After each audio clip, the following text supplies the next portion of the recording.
A bunch of white roses placed on the gates of Taiwan's Legislative Yuan. The roses represent sympathy toward victims of sex crimes. This simple act symbolized the hopes of many parents, victims, and activists that the legislature can pass a law to protect people against sex offenders soon. The 1,000 white roses placed on the wall of the Legislative Yuan on July 31st urges legislators to pass a Sexual Assault Prevention Act, which would toughen measures against sex offenders to prevent them from committing further sex crimes. The act, considered to be Taiwan's version of Megan's Law, would put convicted sex offenders under long-term surveillance, make them wear 24-hour electronic monitoring ankle bracelets, and force them to undergo treatment after they commit the crimes. The event organizer, White Rose Social Care Association, said it was disappointed in the government for continuing to delay passage of the act.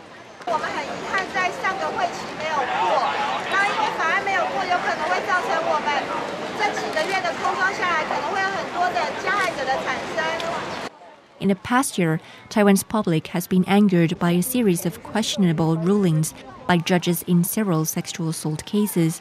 In some of these cases, the judges said there wasn't enough evidence or that the child victims could not adequately describe what had happened to them. In the most recent case that angered the public, a judge released a taxi driver suspected of raping a Japanese college student in Taipei in mid-July. The driver was released on a small bail of only about 50,000 NT dollars, or $1,700. Such actions have frustrated Taiwan's public, leading many people to accuse these so-called dinosaur judges of being outdated in their thinking. Sexual assault victims in Taiwan are often minors, with some being as young as 3 years old. Many parents brought their young children along to the protest, hoping to drive home the importance of providing their kids with an environment free from fear.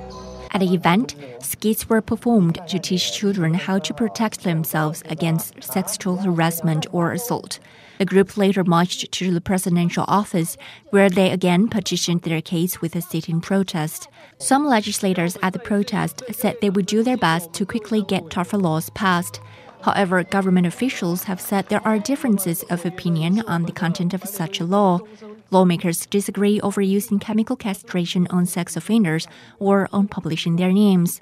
But in one sign of changes to come, Taiwan's courts indicated in July that they plan to let members of the public join judges at trials and give them the power to question witnesses and advise judges on the sentencing of convicted criminals. This was seen as an effort to balance the power of judges, especially after the strain of controversial rulings. Still, Taiwan has no immediate plans to move toward trial by jury. CNA, Taipei.